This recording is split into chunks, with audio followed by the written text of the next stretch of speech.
Você já parou para imaginar que na Bíblia existem muitos símbolos, muitas figuras?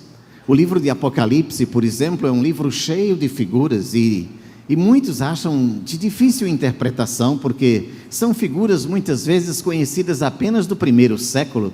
A Bíblia é cheia de figuras, cheia de emblemas, mas já parou para pensar porque na Bíblia nos mostra um cordeiro. Em toda a história humana existe sempre um cordeiro presente, mas na história da salvação há um cordeiro presente. Há um cordeiro presente na história da salvação. Como assim? Porque um cordeiro está presente na história da salvação. A Bíblia Sagrada nos registra que em Gênesis capítulo 3, quando o homem pecou, quando o homem desobedeceu, Deus conversou com Adão e disse: Adão, onde estás? Ele disse: Senhor, eu ouvi a tua voz soando pelo jardim e tive medo, e porque eu estava nu, me escondi. E Deus perguntou: por acaso tu comeste da árvore que eu te disse que não era para comer dela, do fruto da ciência do bem e do mal? E aí começou aquele diálogo muito conhecido de todos nós. Mas Deus estava perguntando: tu desobedeceste ao que eu te pedi?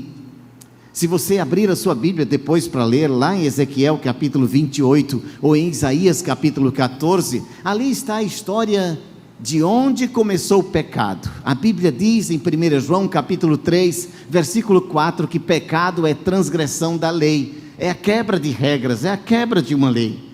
E em Ezequiel 28 diz que a rebeldia, a rebelião contra a lei de Deus não começou aqui na terra, começou lá no céu, começou lá na eternidade. Começou com um querubim ungido que resolveu quebrar as leis, quebrar as regras, queria ser igual a Deus, queria tirar Deus do trono e queria se colocar no lugar de Deus. E esta rebeldia foi a quebra e foi assim o primeiro pecado na história do universo. No Éden também o homem quebrou regras, mas a Bíblia diz em Gênesis capítulo 3 que quando o homem quebrou estas regras, Deus o vestiu com peles de animais, provavelmente com pele de cordeiro. Por que cordeiro? Porque cordeiro é um dos animais de todos os que conhecemos que mais tipifica a Jesus Cristo, que mais nos ensina sobre a figura e a função e a obra de Cristo na cruz do Calvário. Porque cordeiro é um animal absolutamente dócil. Cordeiro não tem como se defender, ele é absolutamente indefeso contra os predadores. Cordeiro não tem garras nas patas para ferir um predador, não tem dentes pontiagudos para furar a presa ou a carne. Cordeiro não tem boa visão, não enxerga muito bem. Cordeiro também não tem boa audição. Cordeiro não tem também bom olfato. Ele não consegue também discernir uma erva comum, normal, de uma erva venenosa. Portanto, até para se alimentar, o cordeiro tem que ser conduzido, tem que ser levado. Por isso o salmista diz: leva-me a pastos verdejantes, porque só um pastor pode cuidar de um cordeiro ou de cordeiros, porque eles podem se machucar, se ferir. E há um ditado popular, você conhece, diz assim: uma ovelha ruim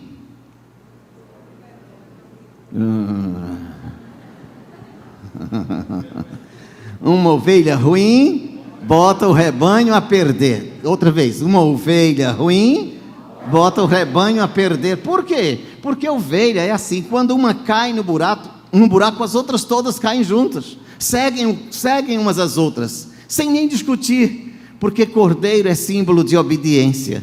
Sabe, quando o homem começou a oferecer sacrifícios a Deus, a Bíblia Sagrada diz que ele ofereceu cordeiros. Vamos ler juntos o que diz em Gênesis capítulo 4, versículo 4, leia comigo. Abel, por sua vez, trouxe das primícias do seu rebanho e da gordura deste. Agradou-se o Senhor de Abel e de sua oferta. Um cordeiro estava presente. O cordeiro é símbolo de obediência, é símbolo de dependência, é símbolo de absoluta dependência daquele que dele cuida. E Deus aceitou o sacrifício de Abel como gordura, como um cheiro suave. Também o sangue de um cordeiro representa na Bíblia o ato da graça e do favor não merecido. O cordeiro representa este favor de Deus, o perdão em face da rebeldia do homem, a reconciliação com Deus por um ato de obediência. O cordeiro é levado mudo aos que os tosqueneiam. O cordeiro é levado mudo ao matadouro. O cordeiro não reclama quando alguém o machuca. Ele não reclama, ele simplesmente aceita. É estranho isso, mas cordeiro é símbolo de... Cordeiro é símbolo de... Então diga bem forte comigo: cordeiro é símbolo de obediência. Mais uma vez, cordeiro é símbolo de obediência, porque ele é absolutamente obediente, dependente. Por isso que quando Deus reinicia a sua história com a humanidade, quando Noé sai da arca, depois do dilúvio, a Bíblia diz que Noé ofereceu um altar ao Senhor. Vamos ler o que diz Gênesis 8:20? Levantou Noé um altar ao Senhor, e tomando de animais limpos e de aves limpas, ofereceu holocausto sobre o altar. Noé ofereceu a Deus sacrifícios de cordeiros. Quando Deus chama o seu povo Israel para formar uma grande nação, para instituir a lei, Moisés institui que um cordeiro era necessário para que houvesse remissão de pecados. Quando Moisés instituiu a Páscoa, ele disse aos filhos de Israel: tome cada um por família um cordeiro de 1 ano, um cordeiro limpo, sem defeito. E cada um tomará para si um cordeiro, e o cordeiro será sem defeito, macho de 1 ano. E era para quê? Para que os judeus entendessem que aquele animal, pela obediência e pelo sacrifício, estaria pagando pelo culpado. Toda oferta de sacrifício e de expiação pelo pecado tinha que estar um cordeiro presente. E era assim, era muito rude este gesto de adoração, porque quando alguém arrependido dos seus pecados vinha para o sacerdote, ele colocava a mão sobre a cabeça do cordeiro. O cordeiro era imolado no altar do sacrifício, e aquilo simbolizava que a culpa do pecador estava sendo transferida para aquele cordeiro, e o seu sangue derramado seria levado até o altar, até a arca, e sobre o propiciatório. Uma vez por ano o sacerdote colocava uma gota daquele sangue sobre o propiciatório, e assim significava que Deus estava perdoando o pecado de todo o povo. Um cordeiro estava presente em todos os sacrifícios da Páscoa. Um cordeiro estava presente em todos os sacrifícios pela expiação. Um cordeiro estava presente porque aquilo era obediência. Sabem, quando Jesus começou o seu ministério, ele chegou-se a João Batista, e João Batista pregava um único sermão e dizia: arrependei-vos, porque é chegado o reino dos céus. Jesus chegou a João e disse: me batize. João disse: não, eu não sou digno sequer de desatar as sandálias dos seus pés.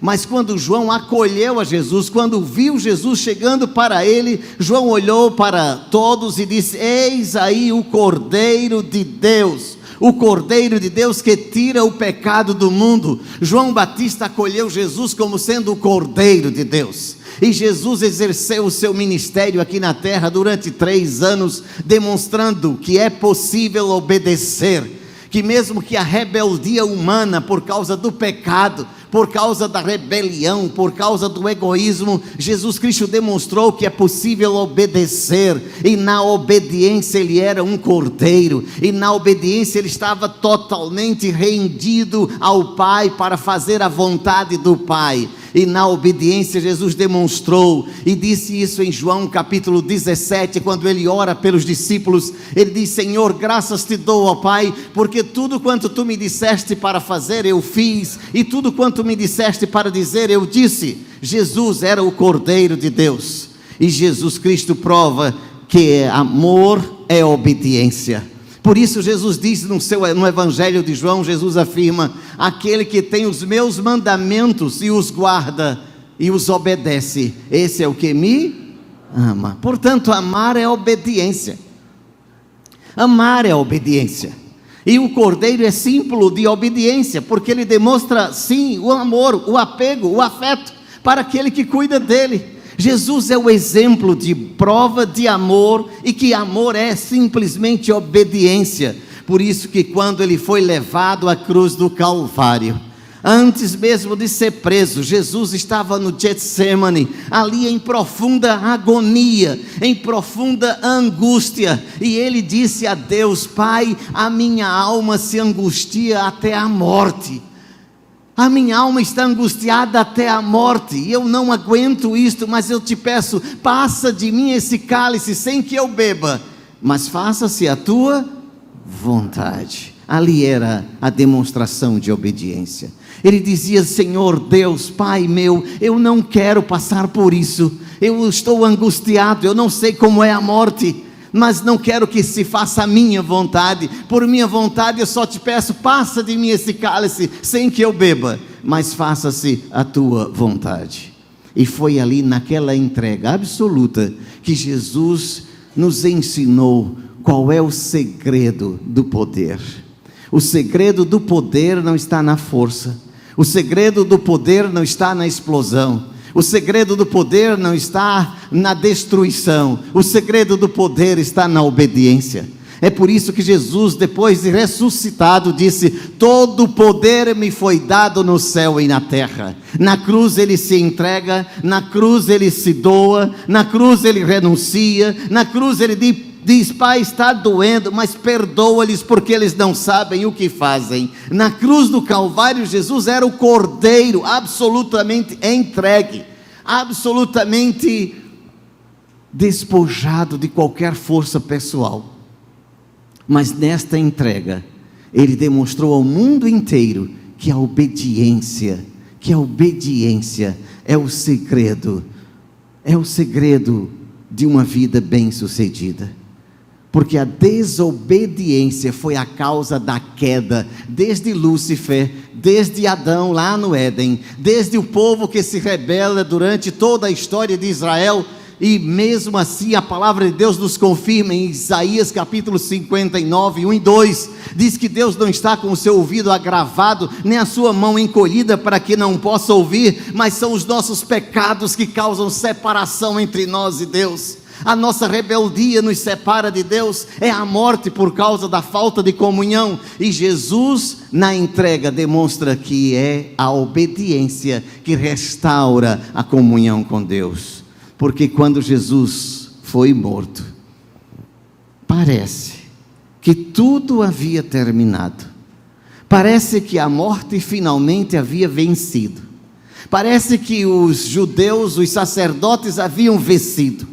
Parece então que Deus se tornou impotente naquela hora, porque até mesmo alguns disseram: se tu és o Filho de Deus, desce dessa cruz, salva-te a ti mesmo e a nós. Parece que naquela hora da morte não se restava mais nada a fazer, e parece até que Deus não podia fazer mais nada.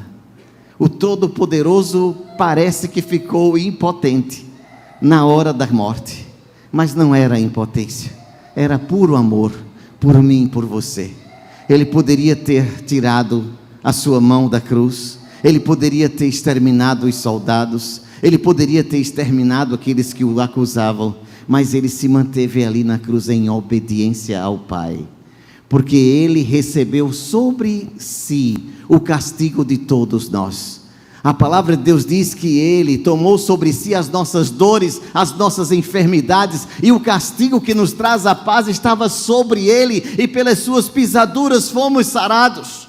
Ele se manteve na cruz e esteve ali na morte, porque o juízo de Deus contra o meu pecado, contra o seu pecado, exigia esta condenação. A Bíblia Sagrada diz que o salário do pecado é a morte. Este é o preço do pecado. Romanos capítulo 6, versículo 23. Mas o dom gratuito de Deus é a vida eterna por Cristo Jesus. Ali naquela cruz, naquela morte, o meu pecado estava sendo julgado. Ali naquela cruz e naquela morte, a minha transgressão estava sendo executada. ali naquela cruz e naquela morte, Deus estava julgando o meu pecado, e não somente o meu, mas os pecados do mundo inteiro. Ali naquela cruz, no silêncio da morte, no silêncio das trevas, Ele estava tomando sobre si as minhas dores e as minhas enfermidades, e parece que o pecado havia triunfado,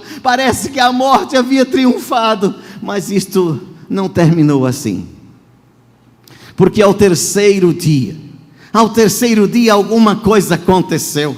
Ao terceiro dia Jesus Cristo ressuscitou, porque a sua completa obediência redundou em algo que moveu a história do universo inteiro. O universo inteiro estava concentrado naquela cruz, o universo inteiro estava focado naquela cruz, e ao terceiro dia, a palavra de Deus diz no livro de Atos dos Apóstolos, no capítulo 2, no versículo 24, ao qual, porém, Deus o ressuscitou, rompendo os grilhões da sepultura e da morte, porquanto não era possível que ele fosse retido por ela. A morte silenciou na humanidade inteira o peso do pecado, mas a ressurreição estourou em gritos de aleluia. A ressurreição rompeu os grilhões da sepultura. A ressurreição trouxe para a humanidade uma declaração inequívoca, sem palavra alguma. Só restava agora um túmulo vazio e uma frase que muito tempo depois foi colocada: Ele não está mais aqui, Ele ressuscitou, Ele ressuscitou, Ele ressuscitou. E a ressurreição é a causa de festa, a ressurreição é a causa de júbilo, porque a ressurreição é a declaração de que a morte foi vencida, a ressurreição é a declaração de que o pecado foi pago, a ressurreição é a prova de que a nossa iniquidade, a nossa transgressão foi reconstituída com Deus em comunhão pela obediência. Por isso Jesus se apresenta assim. Em Apocalipse capítulo 1, Jesus diz: eu sou o Alfa e o Ômega, eu sou o Deus, Senhor Deus, aquele que é, que era e que há de vir, eu sou o Todo-Poderoso. Quando João contempla a visão de Jesus Cristo em Apocalipse capítulo 1, diz que os seus cabelos eram brancos como a neve, que os seus olhos saíam chamas de fogo, que da sua boca saía uma espada afiada, que o seu tronco reluzia como o bronze, como o sol do meio-dia. Ele estava resplandecendo de glória, de majestade, porque ele venceu a morte. Mas em Apocalipse capítulo 5, quando Jesus se revela às 7 igrejas, Ele não está com o resplendor da glória, Ele está ali como um cordeiro, porque o livro que estava na mão daquele que está sentado no trono, fechado com 7 selos, ninguém era digno de abri-lo, nem sequer de olhar para ele. E João chorava muito, porque ninguém se achou digno de abrir o livro, nem de desatar-lhe os selos. Ninguém, nem na terra, nem no céu, nem debaixo da terra, nenhum ser vivente, nem anjos, nem querubins, nem serafins, nem homens, nem animais, nem seres de qualquer espécie, nenhum foi digno de abrir o livro e de desatar-lhe os selos.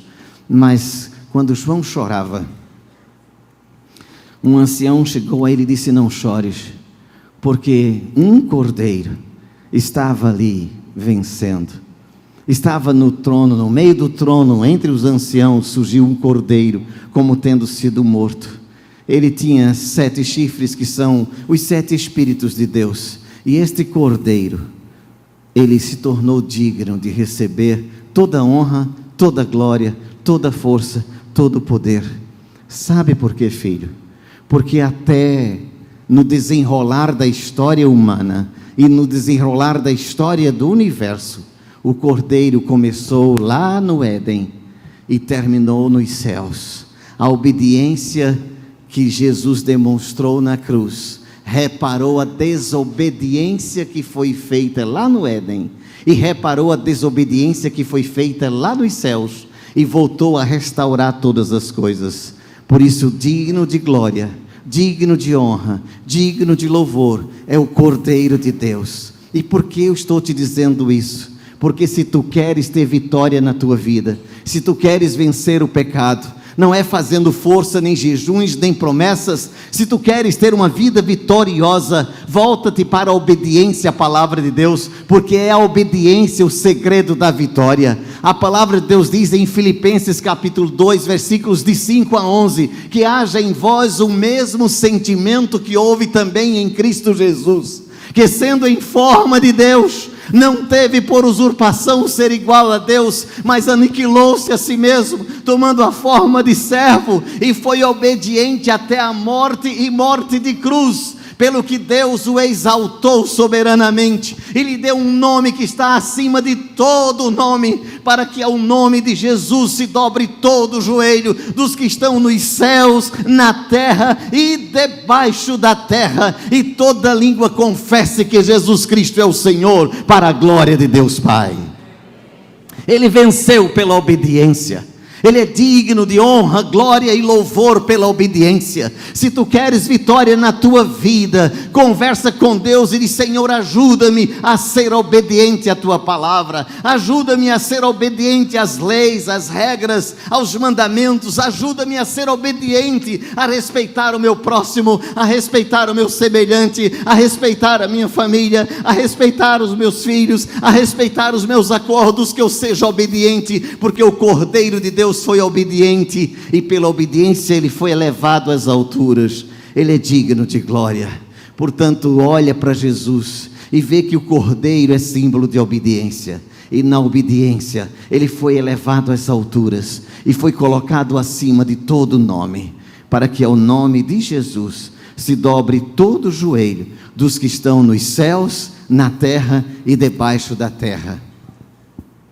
Os anjos cantaram assim: você quer honrar o Cordeiro de Deus?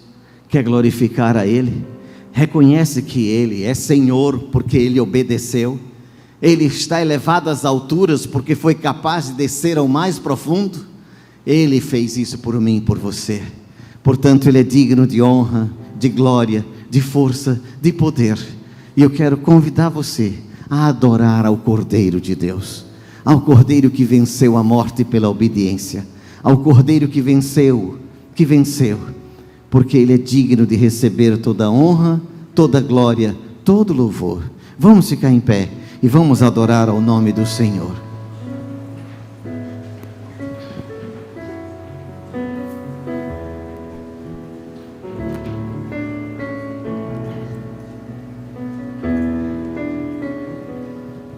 Digno de glória e louvores, Levantemos nossas mãos, te adoramos, ó Senhor. Digno és de glórias e louvores. levantamos nossas mãos, te adoramos, ó Senhor. É assim que você está glorificando ao Cordeiro? Levantando a mão tão baixinho assim? É hora de você adorá-lo com todo fervor. Não há. Pense no Cordeiro, Ele é o Cordeiro.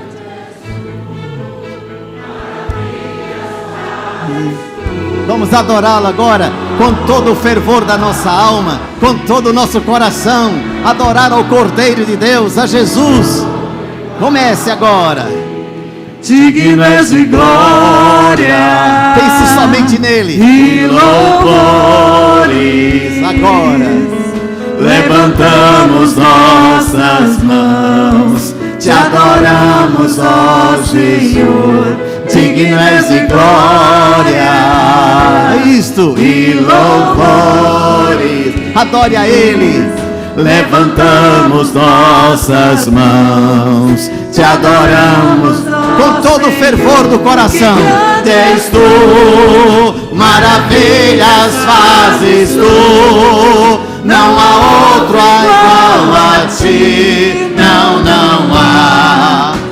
há outro igual a ti, porque grande és és tu, maravilhas fazes tu, não há outro igual a ti, não há, não há outro igual a ti, Senhor.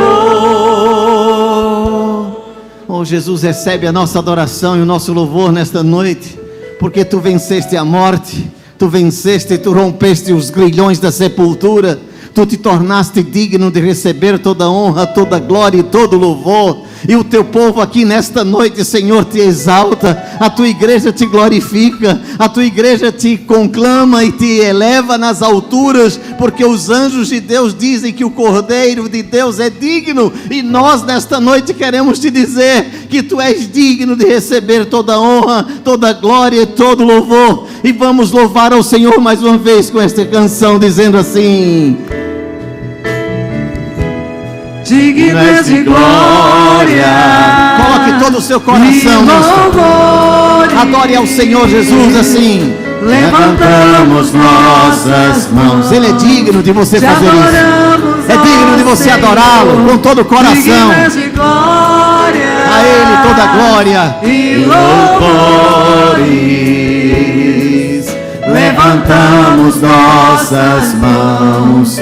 Te adoramos, ó Senhor, porque grande és tu, maravilhas fazes tu, não há outro igual a ti, não há, não há outro igual a ti, porque grande és tu, maravilhas fazes tu, não há outro igual a ti.